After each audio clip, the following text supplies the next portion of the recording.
안녕하세요. 부산부동산 서디입니다. 1월 3일 1일 브리핑 해보도록 하겠습니다. 2023년 참으로 애매한 부산이 되어버렸습니다. 수도권 규제 해제와 맞물려서 좀 애매해졌죠.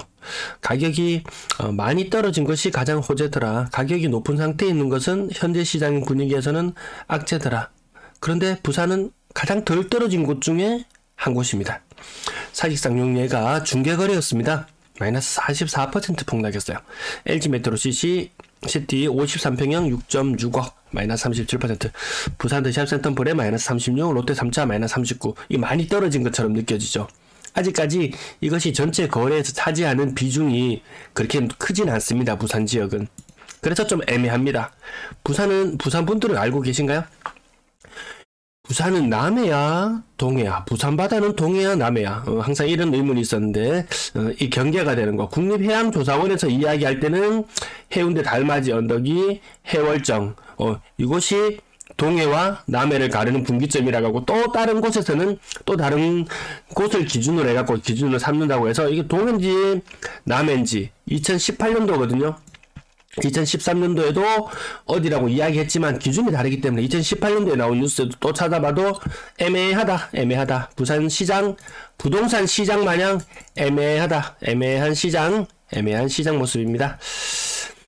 입주 물량 한번 체크해보자면 23,000세대 정도 입주를 앞두고 있습니다. 늘 부산은 입주가 많았습니다. 예. 조금 우려스러운 부분은 대단지의 입주를 앞두고 과연 어떤 현상이 일어날지. 동네레미안 아이파크 입주했을 때 굉장했었죠. 레이 카운티 또 굉장한 무슨 일이 일어나지 않을까. 분양권 가격 근래 많이 떨어지고 있죠. 대단지 입주를 앞두고 있는 곳들이 꽤나 있더라. 그리고 전반기보다 하반기로 갈수록 물량이 더 많더라. 여기 6월 달까지 끊어놓고 보면 7월 이후에 입주 물량이 더 많습니다. 이 상반기에는 수도권, 서울의 규제 해제 때문에 그쪽에 사람들이 관심을 더 가질 것이고, 서울도 별거 없네 하는 느낌이 들 때쯤 되면은 부산 사람들, 와, 입주 물량 왜 이렇게 많지? 거기에 대한 부담이 조금 하반기로 갈수록 조금 더 커질 것 같습니다. 요건 전형적인 아실에 나오는 인구 나누기 0.00 온지 뭐식인지 해가지고 나타나는 곱하기 그 해서 나온 수치죠. 인구가 330만쯤 되니까 적정 수요 16,000 정도 가구로 잡고 봤을 때 늘 초과 수요였다. 그럼 이걸로 끝이냐? 아니죠. 여기 오피스텔도 많아요. 오피스텔 제가 제 메일로 부산 오피스텔 홍보 좀 해달라고 이렇게 연락이 와서 찾아봤는데 입주 물량 굉장히 많았어요. 그러면 제가 야 그거 홍보해주면 그거 좀 짭짤할 수 있거든요. 그럼에도 불구하고 내가 딱 봤을 때 야 아닌 것 같다. 그건 아닌 것 같다. 오피스텔 물량이 이렇게 많은데 물론 월세 받고 여유되는 사람 하면 되겠지만 이거 어설프게 주택수로 잡힌다든지라고 머리 아픈 사람들 있잖아요. 세무당국 작정하고 세금 거들려 그러면 오피스텔 이거 수돗물 사용이라든지 조사하는 현장 방문해서 조사하는 방법 등 있잖아요. 그렇게 하면 이거 주택으로 갑자기 어느 순간 날벼락처럼 떨어질지도 몰라요. 아무튼 늘 공급 물량이 많았다. 과거에 공급 물량 많았다고 괜찮았죠. 그 위기를 어쨌든 넘어섰어요. 또다시 지금 위기 상황으로 볼 수는 있을 것 같습니다. 주택 구입 부담 지수, 부산 사람들도 집 사기 점점 어렵구나. 집값은 떨어졌는 줄 알았는데 웬걸 더 부담스러운데. 근데 이건 어느 정도 평균 수치예요. 평균 수치예요. 그러면 더 많이 떨어진 아파트는 더 매력적일 것이고, 이 주택 구입 부담 지수가 현재 88로 나오거든요. 그 주택 가격이 많이 떨어졌으면 이 주택 구입 부담 지수는 어떤 사람이 느끼기에는 야, 저 78 정도 되게 느끼는 사람도 있을 것이고, 또 디딤돌 대출이나 정책 금리를 이용한다면 이게 난 내가 구입하는 입장에서 봤을 때는 68로 느껴질 수도 있어요. 그래서 이 지난 2004년부터 지금까지의 그 추세선의 중간인 68, 누군가는 이 가격으로 느끼는 사람도 있고 어떤 사람은 여전히 많이 비싸네 라고 느끼는 사람도 있을 것이에요. 저마다 입장이 다를 수 있겠더라. 제가 어느 정도 구매 시기라든지 이런 것들 시뮬레이션 해봤을 때 고점 대비 중위 가격이 4억 3천까지 갔던 것이 2억 5천으로 거의 40% 매매 가격 40% 떨어졌죠. 그럼 굉장히 매력적일 수 있습니다. 근데 물론 많이 올랐고 이런 아파트 좀 제외하고 어느 정도 평균을 봤을 때 4억 3천 하던 아파트가 2억 5천으로 떨어졌다. 40% 떨어져서 매력적입니다. 거기에 플러스 알파로 지금 누군가는 4%, 5%, 6% 아주 고금리로 돈을 빌려야 되지만 누군가는 3%의 돈을 빌릴 수 있다면 그것 또한 구매에 있어서 매력적일 수 있습니다. 물론 향후에 집값이 일본처럼 장기 침체를 계속 거칠 것이냐, 아니면 과거 우리가 해왔던 것처럼 이렇게 부침이 있으면서도 우상화하는 형태를 그릴 것이냐, 저마다의 그 포지션에서 결정을 하시면 될 문제인 것 같습니다. 무조건 뭐 제 말을 들을 필요도 없고 옆에 누구 하는 사람 들을 필요 없고 어느 정도 자기만의 기준 필요한 시점인 것 같습니다. 구독 좋아요 부탁드리면서 매도 물량 임대 물량 살펴보시겠습니다. 매도 물량 요거 격차 보이시나요? 이렇게 제가 지금 그렸는데요. 아무튼 2022년 물량이 많이 증가하는 해였습니다. 죄송합니다. 왜 착각을 했지? 요 과거에 파란색 요 허위 매물 덩어리였는데 허위 매물 덩어리인데 요 끝자리쯤으로 보시면 될까요? 끝자리쯤으로 요쪽으로 다시 가볼게요. 2022년 물량이 꽤나 증가하는 한 해였다. 전세 물량 지금 18,000건 선으로 시작을 하고 있는데요. 제가 요거 초록색 선, 요거 시뮬레이션 하는 선이거든요. 1월 말이 되면 19,200건이 될 수 있을 것이다. 그리고 여기 6월쯤 되면은 물량이 2만 건을 돌파한 모습을 보게 될 건데요. 문제는 뭐냐? 요거 제가 초록색 예측한 선보다 선이 더 낮아질 수 있어요. 전세 물량으로 빠질 것이 월세 물량으로 빠지는 요런 현상들도 좀 일부 있기 때문에 요거 선은 좀 낮아질 수는 있어요. 작년 예측치 아주 유사했죠? 그 예측치는 21년도 아주 유사합니다. 똑같이 만들어낸 것들이거든요. 똑같은 자료들을 집어넣어서 그 과정들이 궁금하시면 과거에 제 영상 찾아보시면 아주 복잡한 과정을 통해서 시뮬레이션을 하면서 자료를 만들어내는 모습을 보실 수 있을 거예요. 월세 물량 11,200건 정도 되는 상태. 21년도에 4,000건으로 시작했고 22년도에 5,000건으로 시작했고 지금은 11,000건으로 시작하고 있습니다. 월세 시장 거래도 제법 되는 편이지만 그래도 전세 물량과 서로 다퉈야 되는 그런 모습을 보여줄 것 같습니다. 노란색 선과 빨간색 선 그리고 살구색 선 요 세 가지를 놓고 비교해 보시면은 임대 물량 적지 않은 숫자로 시작하고 있구나. 지금 3만 건대면 3만 건. 임대 물량이 3만 개입니다. 300만 인구에 임대 물량이 3만 개입니다. 그 300만 인구 이렇게 칠 수도 있지만 아파트 개수 80만 개에 33만 개입니다. 적지 않은 숫자라는 것. 거래량 32건으로 시작했습니다. 연말 그리고 연초 좀 휴일도 끼어있고 이래서 거래 신고는 그렇게 활발하지는 않았을 거예요. 아마 내일 되면 조금 더 신고될 것 같고요. 1월 현재 거래량 수 2건이 신고되고 있는데 우리는 지금 요 12월달 자료를 아직까지 더 참고해야 될 시점입니다. 724건. 이 흐름으로 간다면 1100건대 하루 평균 한 38개씩 거래되네. 요런 분위기였습니다. 규제 해제 바로 되었을 때는 41건 거래가 되었거든요. 휴일이 많았음에도 훨씬 더 많았음에도 불구하고 휴일이 별로 없었는 11월, 12월 거래 생각보다 그렇게 많이 터져 나오진 않았죠. 이제는 서울과 경쟁해야 된다. 부산이 뭐 10%, 20% 떨어졌어요. 요런 물건들이 다 20% 평균적으로 떨어졌다고 본다면 서울시에 떨어진 애들 30%, 40% 떨어진 애들 나오거든요. 분명히 더 매력적인 구간 생길 거예요. 뭐 거주 요건이나 이런 것들도 많이 해소가 된다고 하니까요. LG 메트로시티 타입별로 조금 차이는 있지만 전반적으로 한 35%, 40% 가까이 떨어지는 모습이더라. 부산 대성 센터폴에 이것도 한 35% 정도 빠지는 것 같고요. 대형 평형 조금 빠진 것도 있고 2년차도 못 채우고 매매 시장으로 몸을 던진 화명 푸르죠. 에리센트, 더샵파크시티 고점 대비 20% 이상 빠지는 모습. 나머지 10% 정도 빠지는 모습도 보이고요. 그래서 두 가지를 가져. LG 메트로시티와 부산 더샵 센터폴에 LG 메트로가 위쪽이에요. 가격 불과 2022년 4월까지 10억 그러던 것이 지금 6억 6천. 그리고 그 아래쪽에 보시면 센터폴에 보시면 12월 달에 거래가 되었는데요. 7, 8, 10일 며칠 차이도 나지 않아요. 그럼에도 불구하고 가격이 억 단위로 차이가 나더라. 정말 선택을 잘해야 되겠죠. 똑같이 비슷한 시기에 집을 사갖고 들어왔는데 누군가가 내 옆집에 사는 사람이 내 아래 윗집에 이래 사는 사람이 내보다 1억에 더 싸게 들어와 있고 그건 중요하지 않고 내가 비싸게 사고 들어갔다면 그 마음 편하겠습니까?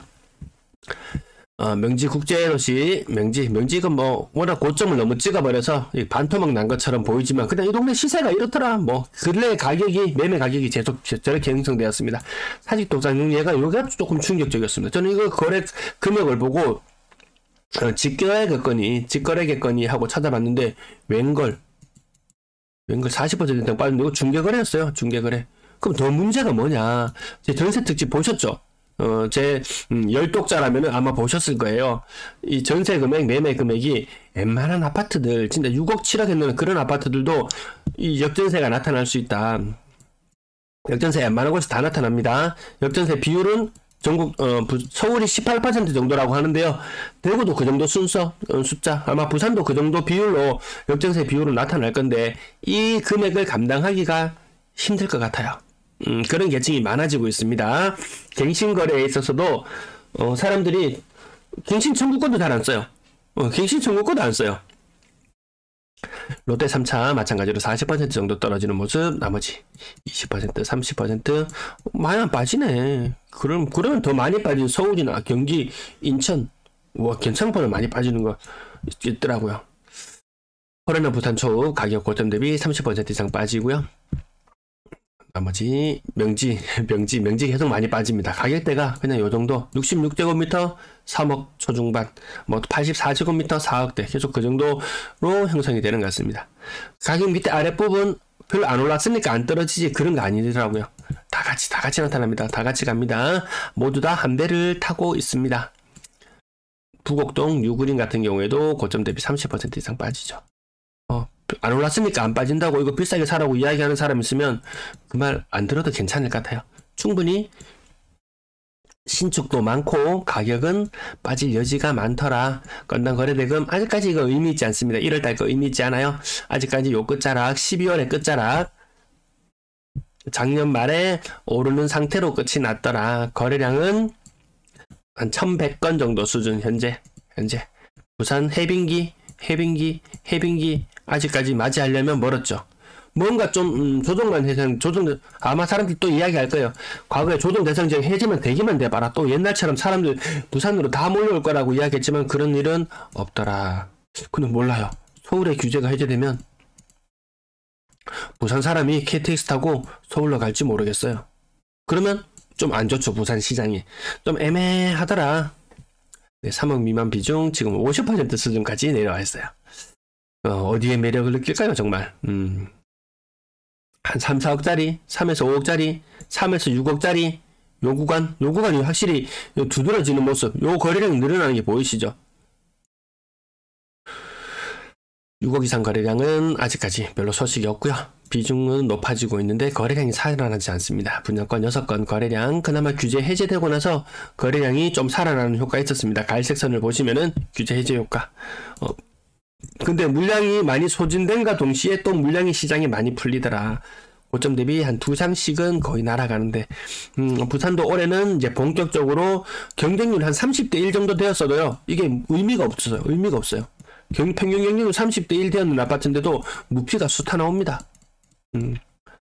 경쟁률 크게 믿을 게 못 되더라. 한 100대 1 정도 되면은 프리미엄 한 5천 정도. 그래서 이런 현상을 목격하였거든요. 충격적이지 않습니까? 이 정도면 거의 손가락 안에 꼽을 정도의 높은 경쟁률을 보였던 곳임에도 불구하고 쏟아지는 물량에는 장사가 없더라. 전세 거래량 123건, 작년 말에 좀 거래가 시원찮았지만 이 수치는 뒤늦게 신고되는 건수들에 대해서 보정은 될 수 있을 거예요. 그래도 예전보다는 좀 못하다. 근래 최근 3년보다는 전세 거래가 확실히 줄긴 준다. 이런 모습. 네, 요 거래가 조금 많아 보였던 것도 임대 아파트들, 부영 사랑으로 이런 임대 아파트들에 의한 좀 착시 효과가 조금 있지, 거래량이 12월 달 접어들면서 뭐 특별히 더 많이 늘어나는 모습은 아니었습니다. 고점 대비 얼마를 돌려줘야 되니까 이렇게 큰 돈을 돌려줘야 됩니다. 이 장난 아닙니다. 돌려줄 수 있는 사람은 그다음에 갱신하고 더 사라 이렇게 이야기할 수 있지만 돌려줄 수 없다는 이 불신을 안겨주는 순간 세입자는 내 빼려고 마음먹을 거예요. 내 빼서 월세 살고 있다가 가만히 생각하니까 전세하고 월세하고 계산기 딱 들고 몇 번만 딱딱 두드려 보면은 월세 윈, 월세에 사는 게 더 유리하다. 혹은 추후에 집을 또 매수할 생각이 있는 그런 사람이었다면 월세 살다가 정말 급급매 이 집 입주해야 되고 하는데 지연시키고 하다가 나중에 이거 막 계약 해지면 통보를 받는다든지 막 급한 사람은 이거 막 던지거든요. 진짜 1개월 내로 잔금할 수 있는 사람 급매로 내놓은 가격보다 막 1억씩 더 빼준다든지 이런 현상들도 생길 수 있어요. 갑자기 또 아니면 분양 회사에서 막 회사 넘어간다고 막 가격 엄청난 할인 분양하는데 뭐 한 달 내로 2달 내로 돈 해내라. 그런 사람은 엄청나게 할인을 해줄게 라는 그런 또 매력적인 상품들이 나올지도 몰라요. 꼭 부산이 아니더라도 다른 지역에 입주 물량 넘쳐나는 대구 아니면 엄청난 입주 물량을 가지고 있는 인천 어디에 뭐 어떤 기회가 생길지는 모르겠어요. 어쨌든 지금 전세 시장은 계속해서 영상 뒷부분에 다뤄지지만 꼬리가 그렇게 중요하다는 부분 구군별 전세 거래량 이거 자료 오랜만에 가지고 와봤습니다. 전반적으로 거래가 늘어나는 추세로 가다가 뭔가 2020년 이때 이후로 금리 상승한다는 그 이후로 뭔가 구별로 보면은 이 거래량이 시원찮아요. 물론 구별로 거래량이 늘어나는 지역도 있긴 있어요. 크게 입주를 앞뒀다든지 이러면은 대단지 입주가 앞두면은 거래량이 늘어나긴 할 때가 있어요.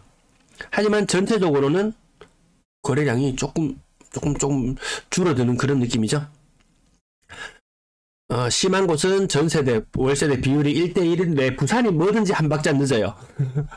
하락도 지금 한 박자 늦게 가고 있고 다른 흐름들도 한 박자 늦게 가고 있지만 이 대세의 흐름은 지금 뒤따르는 수준